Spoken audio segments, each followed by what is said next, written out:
ബഹുമാനരായ സത്യവിശ്വാസികളെ വിശ്വാസികൾ, അള്ളാഹുവിനെ സൂക്ഷിച്ചുകൊണ്ട് അവന്റെ വിധിവിലക്കുകൾ ജീവിതത്തിന്റെ എല്ലാ മേഖലയിലും എല്ലാ സന്ദർഭത്തിലും പാലിച്ചുകൊണ്ട് ജീവിക്കണമെന്ന് ഏവരെയും ഓർമ്മപ്പെടുത്തുകയാണ്, വസിയത്ത് ചെയ്യുകയാണ്. നമ്മൾ ഒരു യാത്ര പോകുമ്പോൾ ഏറ്റവും കൂടുതൽ ശ്രദ്ധിക്കാറുള്ളത് ആ യാത്രക്ക് ആവശ്യമായ വളരെ പ്രധാനപ്പെട്ട രേഖകൾ തന്നെയായിരിക്കും. ഇപ്പോൾ പരീക്ഷക്ക് പോകുന്നൊരു കുട്ടിയാണെങ്കിൽ എല്ലാം മറന്നാലും അവൻ ഹാൾ ടിക്കറ്റ് മറക്കാതിരിക്കാൻ പ്രത്യേകമായ ഒരു ശ്രദ്ധയും ജാഗ്രതയും അവന്റെ ഭാഗത്തു നിന്ന് ഉണ്ടാകും. ഇന്റർവ്യൂവിന് പോകുന്ന ഒരു ഉദ്യോഗാർത്ഥി അവന്റെ എല്ലാ സർട്ടിഫിക്കറ്റുകളും എടുത്തു എന്ന് ഉറപ്പുവരുത്തിയ ശേഷമാണ് വീട്ടിൽ നിന്ന് പുറത്തിറങ്ങാറുള്ളത്. അങ്ങനെയാണ് എല്ലാ കാര്യങ്ങളും. ഒരു വിദേശയാത്രക്ക് പോകുന്ന ആളാണെങ്കിൽ എന്തെല്ലാം മറന്നാലും അവസാനം ഇറങ്ങുന്ന സമയത്ത് വീട്ടുകാർ ചോദിക്കും, പാസ്പോർട്ട് ടിക്കറ്റും എടുത്തില്ലേ എന്ന് ചോദിക്കാറുണ്ട്. കാരണം മറ്റൊരു ലഗേജും ഇല്ലെങ്കിലും ഈ രണ്ടെണ്ണം ഉണ്ടെങ്കിൽ അവന് അവന്റെ ലക്ഷ്യത്തിലേക്ക് എത്താൻ ഒരു പക്ഷേ സാധിച്ചേക്കാം. അങ്ങനെയാണ് ഏത് കാര്യം. ഇന്നലെ നമ്മളെല്ലാവരും തദ്ദേശ സ്വയംഭരണ സ്ഥാപനങ്ങളിലേക്കുള്ള തെരഞ്ഞെടുപ്പിന്റെ നടപടിക്രമങ്ങളിൽ വോട്ടവകാശം വിനിയോഗിക്കുന്നതിന് വേണ്ടി ബൂത്തുകളിൽ എത്തിയവരാണ്.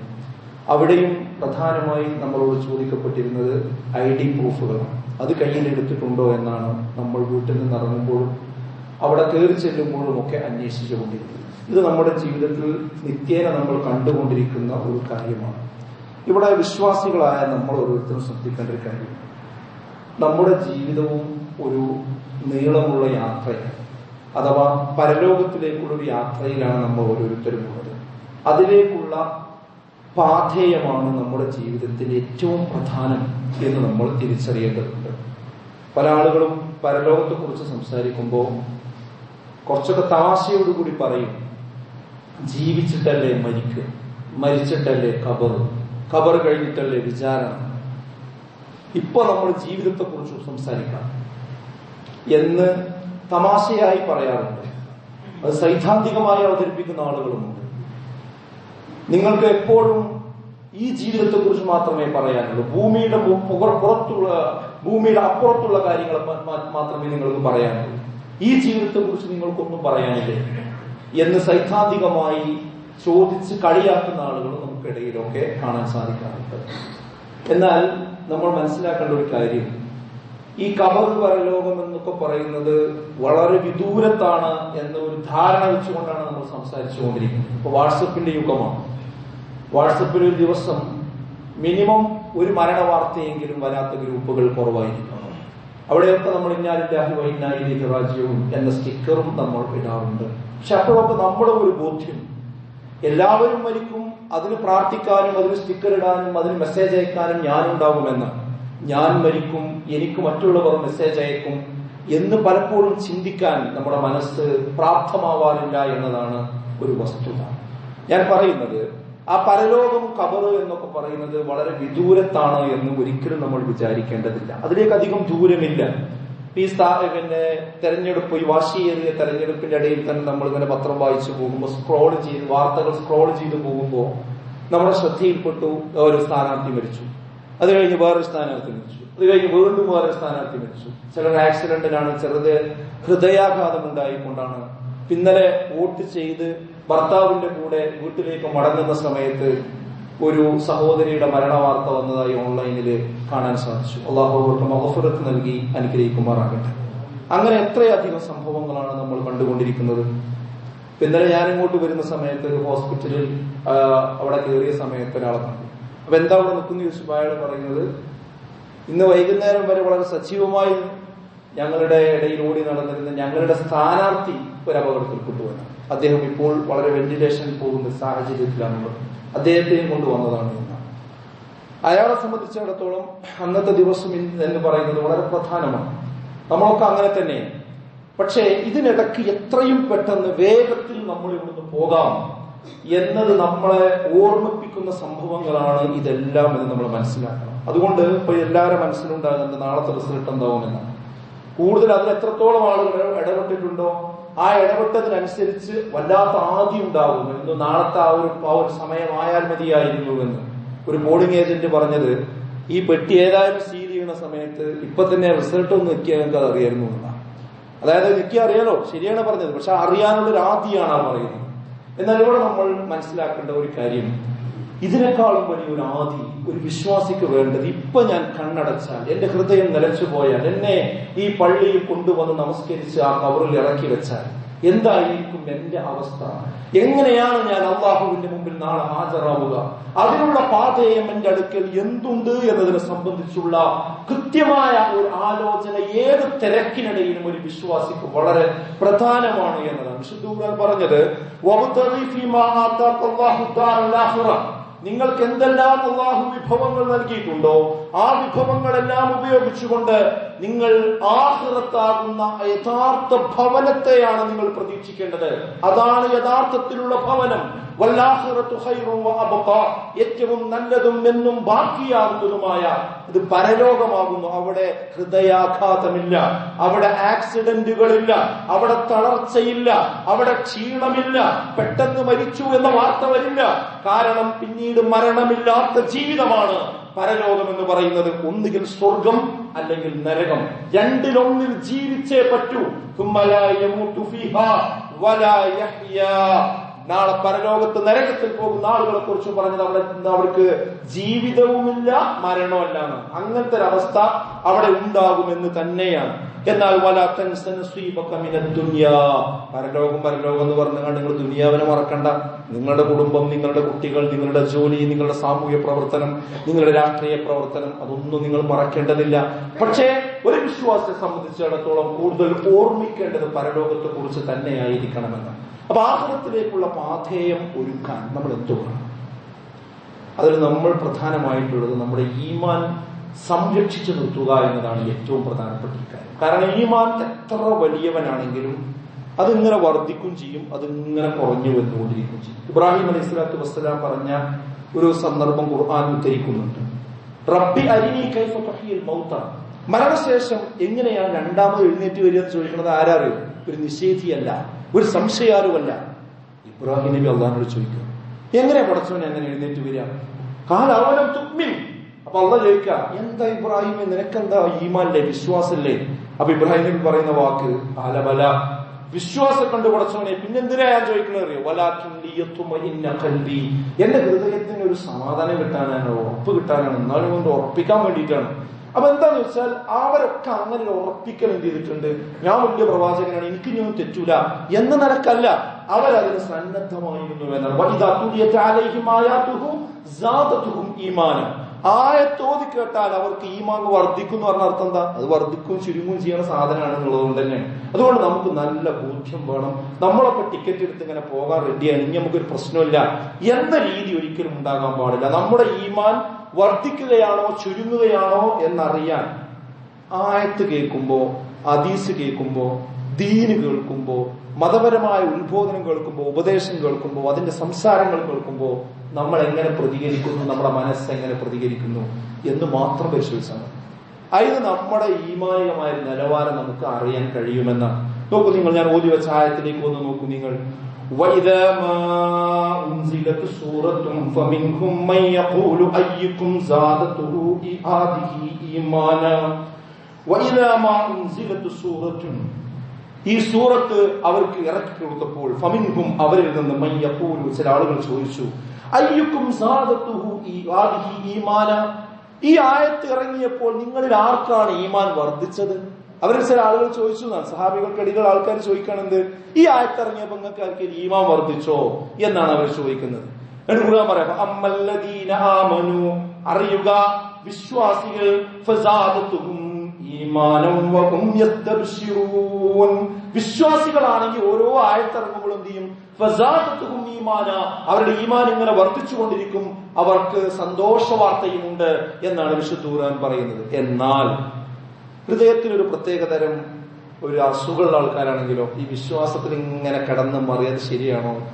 അതൊക്കെ ശരിയാണോ? അത് കുറെ അലങ്കാരമായിട്ട് പറഞ്ഞതല്ലേ, ആലങ്കാരികമായി പറഞ്ഞു. ഇപ്പൊ അടുത്തൊരാള് പറഞ്ഞതങ്ങനെ സ്വർഗം നരകമൊക്കെ ഉണ്ടാവും, പക്ഷെ നിങ്ങൾ ഈ പറയണ മാതിരി ഒന്നും ഉണ്ടാവില്ല. കാരണം പടച്ചോ എന്ന് പറഞ്ഞാൽ ഭയങ്കര കാരുണ്യവാനാണ്. ആ കാരുണ്യവാനായ പടച്ചോ അത്ര തീരിട്ട് മനുഷ്യന്മാരെ പിന്നെ കരിക്കാനും സാധ്യതയില്ല എന്നാണ് ഞാൻ മനസ്സിലാക്കുന്നത്. അതാണ് ഞാൻ മനസ്സിലാക്കുന്നത്. ഒരു ആശ്വാസത്തിന് പറയണം, ചെയ്യുന്ന തിന്മയൊക്കെ ചെയ്ത് ജീവിച്ചു പോകണം. അപ്പൊ പിന്നെ ഈ നരകവും സ്വർഗവും ഇങ്ങനെ കേൾക്കുമ്പോ ഒരു ബേജാറാകുക, അപ്പൊ അതിന് മനസ്സിനോട് ഉണ്ടാക്കുന്ന ഒരു ആശയമാണെന്ത്, അതൊക്കെ പഠിച്ചോ ആലങ്കാരികമായിട്ട് പറഞ്ഞതാകും. അങ്ങനെയുള്ള രോഗമുള്ള ആൾക്കാരുടെ സ്വഭാവം ആയത്ത് കേട്ട എന്തായിരിക്കും എന്നറിയോ? അവരുടെ ഹൃദയത്തിൽ രോഗമുള്ളവരാണെങ്കിൽ അവരുടെ മനസ്സിലുള്ള മ്ലേച്ഛതകൾ, മാലിന്യങ്ങൾ അതാണ് വർദ്ധിച്ചുകൊണ്ടിരിക്കുക. അതാണ് അത് വർദ്ധിച്ചുകൊണ്ടിരിക്കും. മ്ലേച്ഛത, മാലിന്യം,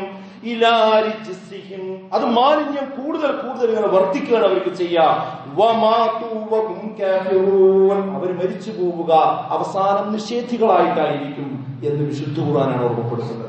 അതായത് ഖുർആനുകൾ കേട്ട് കഴിഞ്ഞാല് അവർക്ക് എന്തെല്ലാം ഉണ്ടാകുക? ഈമാൻ അല്ല വർദ്ധിക്കുക, അവർക്ക് നിഷേധം വർദ്ധിക്കുക ചെയ്യും. ഇതൊക്കെ വെറുതെ പറയണം, ഇതൊക്കെ വെറുതെ പറയണം എന്ന് പറഞ്ഞുള്ളതും കൂടി നിഷേധിക്കുന്ന സ്വഭാവത്തേക്കാണ് എന്ത് ചെയ്യാം പോവുക. അവസാനം അവർ നിഷേധികളായിട്ട് മരണപ്പെട്ടു പോകും. അതുകൊണ്ടാണ് റസൂലുള്ളാഹി സ്വല്ലല്ലാഹു അലൈഹി വസല്ലം പറഞ്ഞത്, ഇന്നൽ ഈമാന, നിശ്ചയമായി ഈമാൻ എന്ന് പറയുന്നത്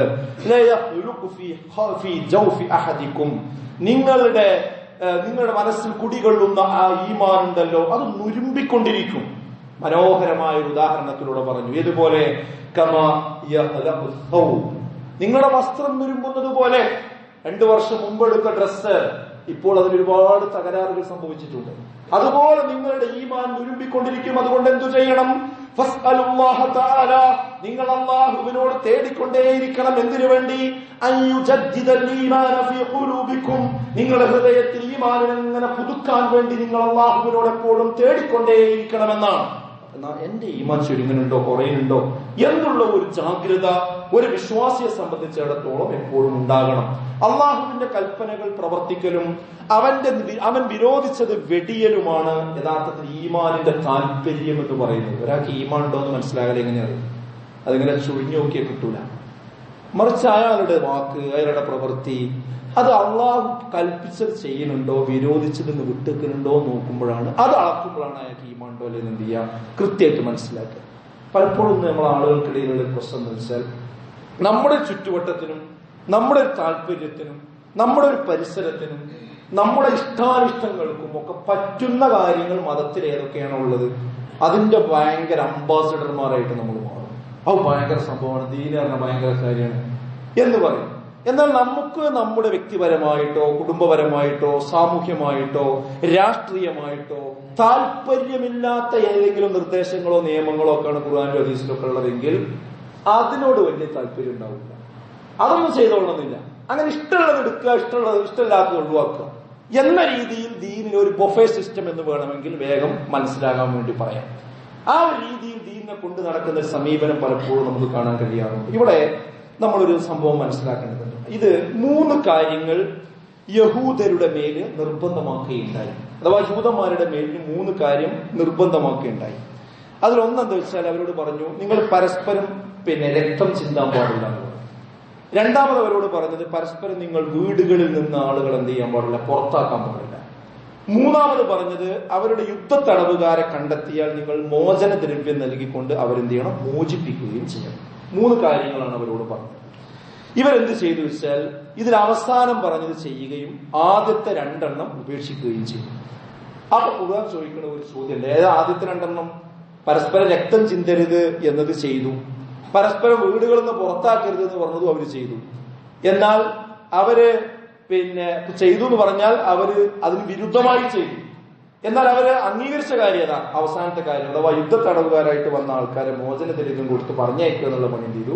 ആ പറഞ്ഞത് അവർ കേട്ടു. ഇവരെ കുറിച്ച് ഖുർആൻ പറയും, നോക്കി നിങ്ങള്, നിങ്ങളുടെ ഉറപ്പ് നാം വാങ്ങിയ ആ സന്ദർഭം. എന്തൊക്കെ ഉറപ്പ്?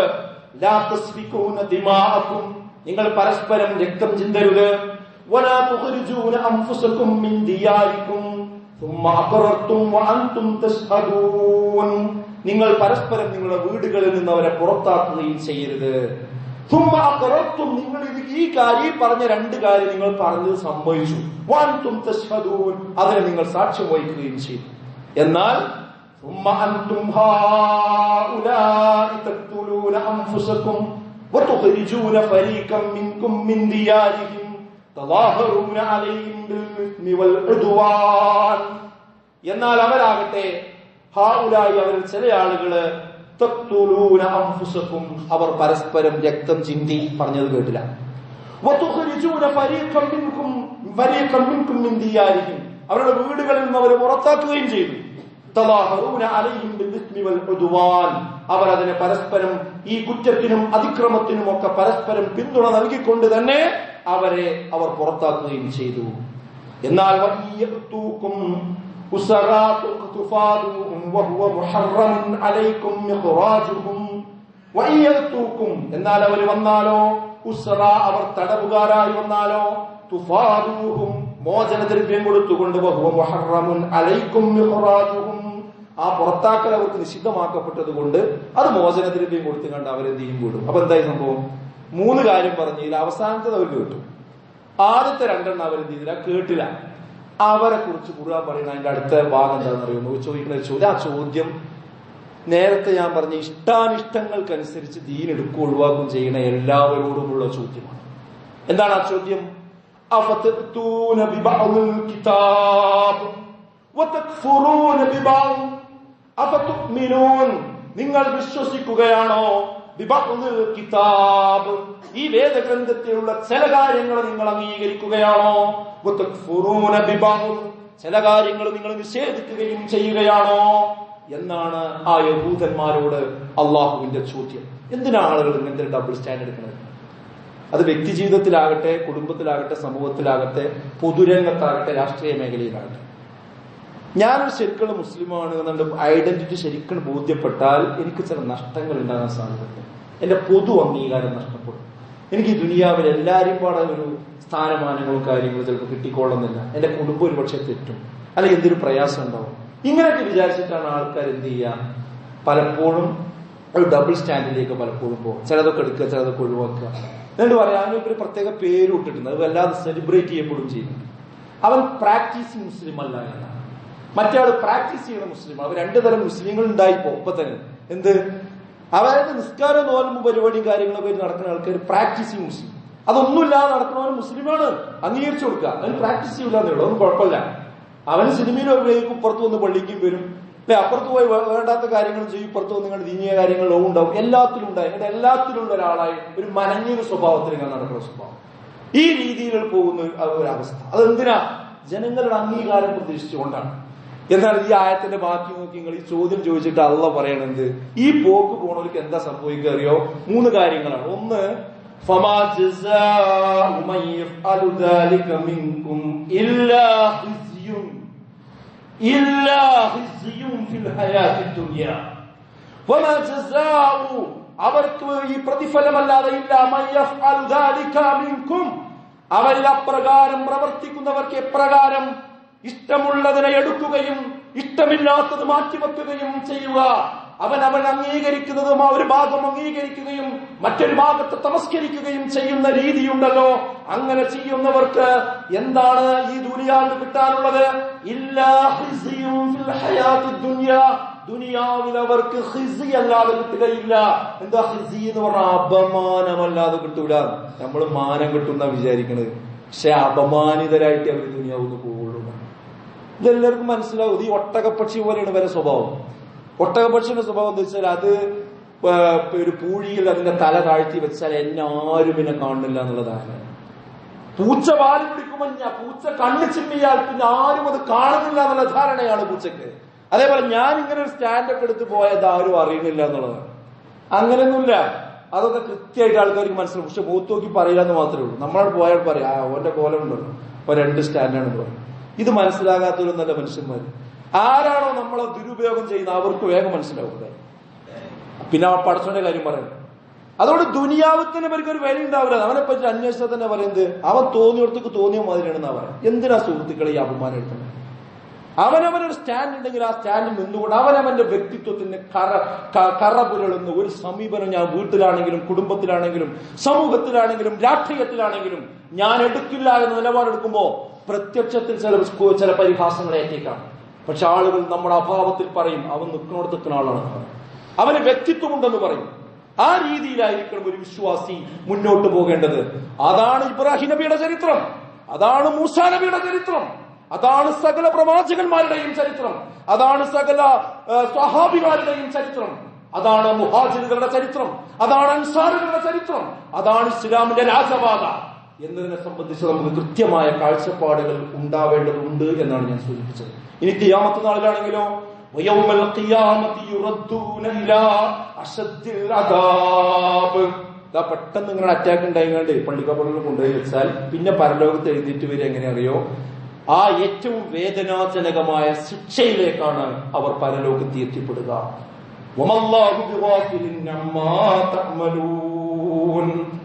ആ ഏത് CCTV വിവരമില്ലെങ്കിലും, ഏത് കോടതി നമ്മുടെ തെറ്റുകുറ്റങ്ങൾ കണ്ടെത്തിയിട്ടില്ലെങ്കിലും ഇതിനെക്കുറിച്ചൊന്നും ഒരശ്രദ്ധി അള്ളാഹ്ക്ക് ഉണ്ടാവില്ല. ഇതൊക്കെ അള്ളാഹ് എന്ത് ചെയ്യും, അള്ളാന്റെ രേഖയിൽ പ്രത്യേകിച്ചുണ്ടാവും.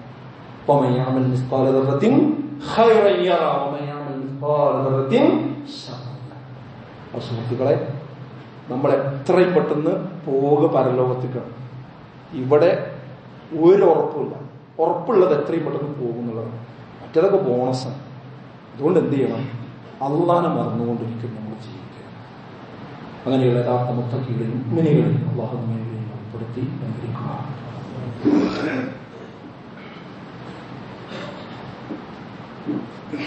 അൽഹംദുലില്ലാഹ് വസ്സലാത്തു വസ്സലാമു അലാ റസൂലില്ലാഹ് വഅലാ ആലിഹി വസഹ്ബിഹി അജ്മഈൻ. അമ്മാ ബഅദ്.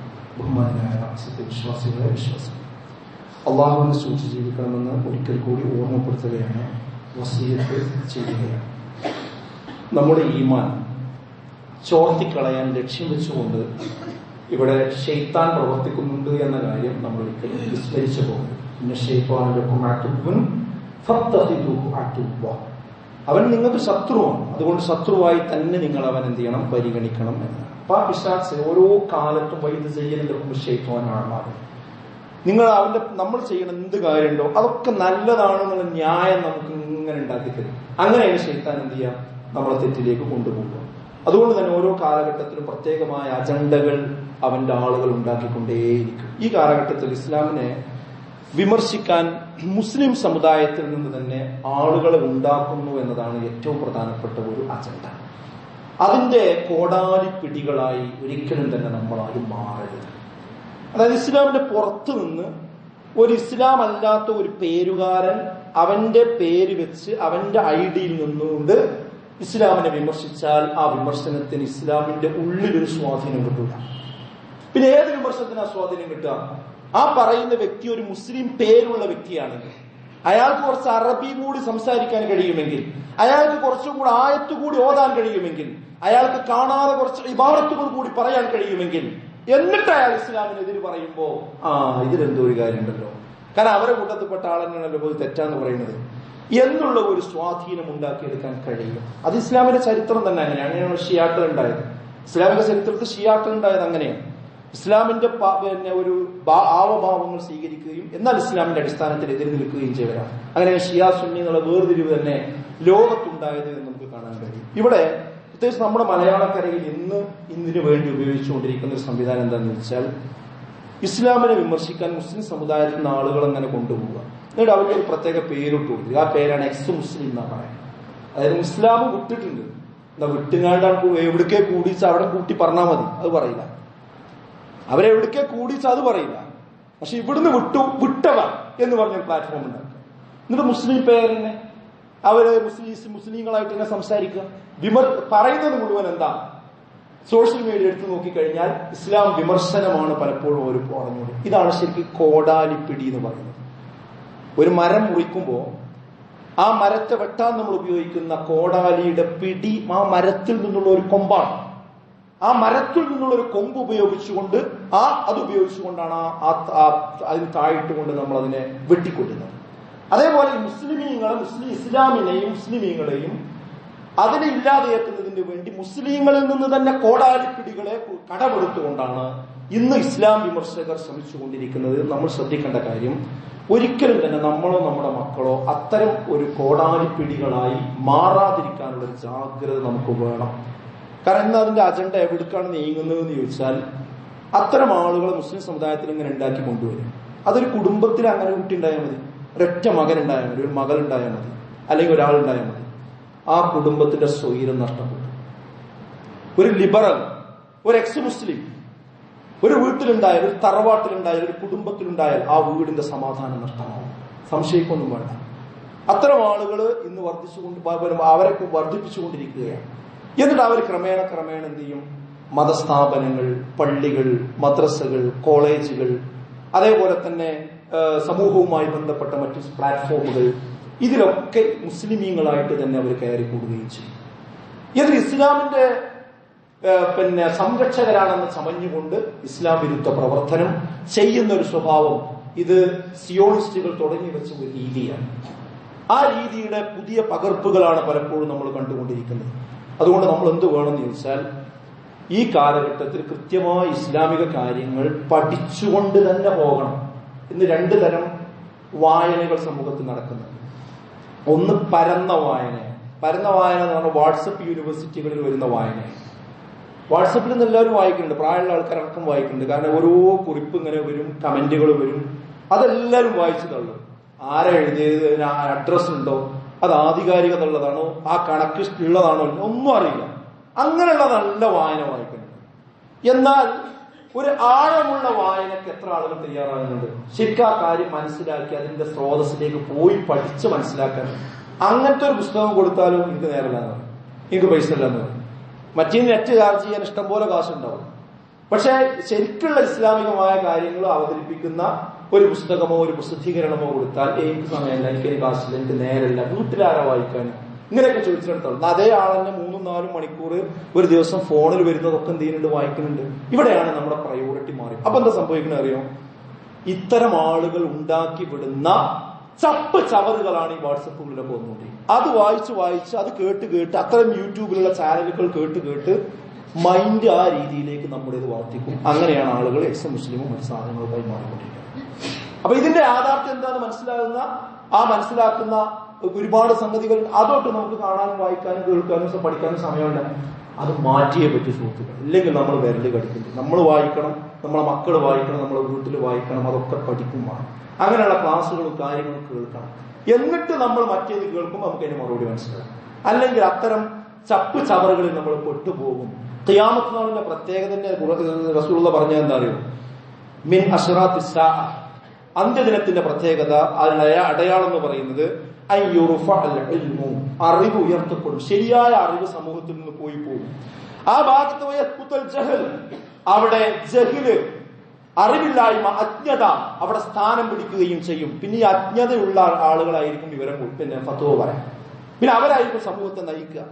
അപ്പൊ എന്ത് സംഭവിക്കും? വയുശ്റബൽ ഹംറു, അതുപോലെ മദ്യം കുടിക്കുന്ന അവസ്ഥ വരും. വയദ്ഹറസിന, നർത്തകികളും വീണവാദ്യങ്ങളും അതുപോലെയുള്ള ഡാൻസുകളും പരിപാടികളൊക്കെ നാട്ടിൽ പെരുകിക്കൊണ്ടിരിക്കും. ഇതൊക്കെ ഖിയാമത്ത് നാളാവുമ്പോൾ അടയാളങ്ങളാണ്. അതുകൊണ്ട് നമ്മൾ ആരോട് കൂട്ടുകൂടുന്നു, നമ്മൾ എന്ത് വായിക്കുന്നു, നമ്മൾ എന്ത് കേൾക്കുന്നു എന്നത് വളരെ പ്രധാനമാണ് ഈ കാലഘട്ടത്തിൽ. റസൂലുള്ളാഹി പറഞ്ഞു, നിങ്ങൾ നല്ലവന്റെയും ചീത്ത കൂട്ടുകാരന്റെയും ഉദാഹരണം ഏതുപോലെയാണ്? ഒരു അത്തറ് കച്ചവടക്കാരന്റെ പോലെ, അവന്റെ കൂടെ നടക്കുന്ന പോലെയും അല്ലെങ്കിൽ ഒരു ഉലയിൽ ഊതുന്നവനെ പോലെയുമാകുന്നു. എത്ര മനോഹരമാണ് ആ ഉദാഹരണം. നോക്കിങ്ങൾ, നമ്മളിപ്പോ ഒരു അത്തറ് കടയിൽ കയറിയിട്ട് അത്രയൊന്നും വാങ്ങിയില്ലെന്ന് വിചാരിക്കുക, ഉച്ച സമയം അവിടെ നിന്ന് ചെലവഴിച്ച് ഇറങ്ങിപ്പോന്നാൽ നമ്മൾ ആ സ്മെല്ലുണ്ടാവും. അതേപോലെ തന്നെ ഒരു ആലയിൽ പോയിട്ട് നമ്മൾ അവിടെ കുറച്ച് സമയം ഇരുന്ന് കഴിഞ്ഞാൽ കുറച്ച് എഴുന്നേറ്റ് പോരുമ്പോൾ ഒരു കരിയോ പൊടിയോ അല്ലെങ്കിൽ അവിടുന്ന് ആ തീപ്പൊരി വന്നിട്ട് ഷട്ടിൽ എവിടെയെങ്കിലും ഓട്ടായിട്ടുണ്ടോ? ഇതേപോലെയാണ് നല്ല മനുഷ്യപ്പാനൊപ്പം നടന്നാൽ ആ നല്ലത് നമ്മുടെ ജീവിതത്തിൽ കിട്ടും. അല്ലാത്ത ആളുകളോടൊപ്പം നടന്നു കഴിഞ്ഞാൽ നമ്മൾ എത്ര വിശുദ്ധനാണെന്ന് പറഞ്ഞിട്ട് കാര്യമില്ല, അവന്റെ എന്തെങ്കിലും സ്വഭാവം നമ്മളിൽ, അവനിൽ മദ്യപാനം ഉണ്ടോ അത് ഏതെങ്കിലും അളവിൽ നമ്മളിലേക്ക് വരും. ഓം സ്ഥിരമായിട്ട് കുടിക്കുന്ന ആളാണെങ്കിൽ നമ്മൾ ഏതെങ്കിലും സമയത്ത് അവന്റെ കൂടെ കുടിക്കേണ്ടി വരും. ഏതെങ്കിലും അവൻ സാധാരണ വാങ്ങിക്കുന്ന ചുയിങ്കം നമ്മൾ കഴിക്കേണ്ടി വരും. അതേപോലെ തന്നെ അവൻ ചെയ്യുന്ന ഏതെങ്കിലും വൃത്തികേട് കാണേണ്ടി വരും. അതുപോലെ അവന്റെ ഫോണിൽ നിന്ന് വരുന്ന ഷെയറുകൾ നമ്മളിലേക്ക് വരും.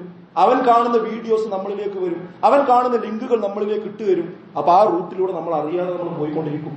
സോ അത് യാതൊരു സംശയത്തിനും ഇടയില്ലാത്തൊരു കാര്യമാണ്. അതുകൊണ്ട് നമ്മൾ എന്ത് കാണുന്നു, എന്ത് വായിക്കുന്നു, എന്തറിയുന്നു, ആരോടൊപ്പം കൂട്ടുകൂടുന്നു എന്നത് ഈ കാലഘട്ടത്തിൽ വളരെ വളരെ പ്രധാനപ്പെട്ടതാണ്. ഈ മുസ്ലിമീങ്ങൾക്കും ഇസ്ലാമിനെതിരെ വരുന്ന കുറേ ഭീഷണികളുണ്ട്. ഇന്ന് പൊളിറ്റിക്കൽ തീരുമാനങ്ങളാണ് പലപ്പോഴും അത്തരം കാര്യങ്ങളിൽ ഉണ്ടായിക്കൊണ്ടിരിക്കുന്നത്. ഈ പൗരത്വ ഭേദഗതിയുമായി ബന്ധപ്പെട്ട വിഷയം വന്നപ്പോൾ ഒരു പള്ളിയിൽ വെച്ച് ഇത് പൗരത്വ നിഷേധമാണ് എന്ന് പറഞ്ഞപ്പോ അവിടെ തന്നെ പെട്ട ഒരാൾ പറയുന്നത് ഇത് പൗരത്വ നിഷേധം നല്ലതാണോ, നന്മക്ക് വേണ്ടി കൊണ്ടുവന്നതാണ്. അത് പറയാനുള്ള ഒരു മുസ്ലിം നാവ് അവിടെ ഉണ്ടായില്ല.